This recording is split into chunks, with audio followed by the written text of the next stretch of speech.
ప్రేక్షకులకు నమస్కారం. ADN news TV మన దర్శి మన లోకల్ ఛానల్.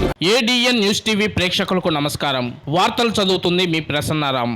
అంగరంగ వైభవంగా జరిగిన శ్రీ వీరభద్రుని స్వామి కలశం నగరోత్సవం వివరాల్లోకి వెళ్తే, దర్శి నగర పంచాయతీ వెలంవారి వీధికి చెందిన జూపల్లి మనోజ్ కుమార్ తేజశ్రీ వివాహం సందర్భంగా సోమవారం రాత్రి దర్శిపట్నం శివాలయం దేవాలయం ఆవరణలో శ్రీ వీరభద్రుని వేద పండితులు పూజా కార్యక్రమం నిర్వహించారు. అనంతరం పెళ్లి కుమారుడు మనోజ్ కుమార్ వీరభద్రుని కలశం నెత్తిన పెట్టుకుని భక్తులు వీరభద్రుని స్వామి వీరఖడ్గం చేతబూని వీరభద్ర స్వామి పద్యాలు పాడుకుంటూ భక్తులు నారసాలు పొడుచుకుంటూ నగరోత్సవం అంగరంగ వైభవంగా జరిగింది. ఈ నగరోత్సవం శివాలయం గుడి నుండి బయలుదేరి అద్దంకి రోడ్డు వినాయకమయ స్వామి దేవాలయం వెలంవారి వీధి నుండి బయలుదేరి పెళ్లి కుమారుడి గృహం వరకు సాగింది. ఈ కార్యక్రమంలో నూతన వధువుల తల్లిదండ్రులు జూపల్లి శ్రీనివాసరావు, లక్ష్మి, దామెర్ల బంగారయ్య, ప్రభావతి మరియు బంధువులు, భక్తులు తదితరులు పాల్గొన్నారు. తొలుత నూతన వధువులను దర్శి ఆర్టీఓ రవికుమార్ మరియు సిబ్బంది నూతన వధువులను ఆశీర్వదించి శుభాకాంక్షలు తెలిపారు. అలాగే వైఎస్ఆర్సీపీ నాయకుడు కౌన్సిలర్ మేడం మోహన్ రెడ్డి నూతన వధువులను ఆశీర్వదించి శుభాకాంక్షలు తెలపడం జరిగింది.